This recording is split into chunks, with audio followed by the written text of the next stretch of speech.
Start now. This is Amrita Bahl. So, Amrita, why don't you give us a brief introduction of yourself? Hi, Johan. Thank you very much for inviting me to be interviewed on your channel. And congratulations. This is a brilliant effort that you are doing. So to introduce myself, I'm a development sector professional and I have about 20 plus years in the field of health and education with a focus in communications and peer-led trainings that I've been conducting over the past, I would say at least 10 odd years. All right. So, Amrita, why don't you tell us how has technology changed the way you work and how will it change the way you work for the next 10 years?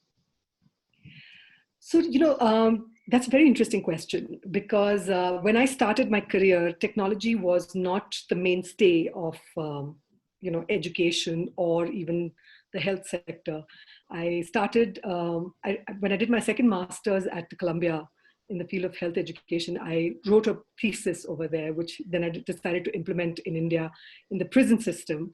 And at that time, there was no such thing as, technology-based education that we could do, especially in an environment like the prison. So we did a lot of participatory exercises that I designed as part of the program, and it was a lot more, interactive and engaging in terms of people-centered. You know what I mean? Now, of course, things have changed drastically. My last assignment was with the Lieutenant Governor of Pondicherry. I was her OSD, that's Officer on Special Duty, and I set up and was heading the social media and communications cell over there. And that's where we had that's where my knowledge of technology and the use of technology in communicating with people drastically increased. I was exposed, I knew about the different social media platforms, but back-end softwares, editing software, photography software, social listening software, those were things that I kind of learned in that particular assignment. All right. So what guidance do you have for students who look to pursue a career in social media and communications?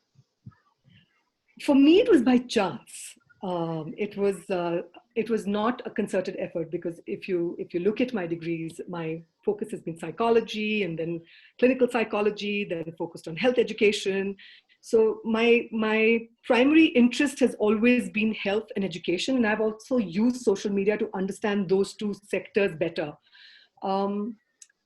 There's just so much for you to learn online as far as social media is concerned. I think what you need to figure out is what's your key strength. Are you good at developing strategy, or are you good at implementing that strategy and then deciding which path you want to take? Some of us are brilliant at writing content, but we don't know what's the overall strategy that we need to adopt.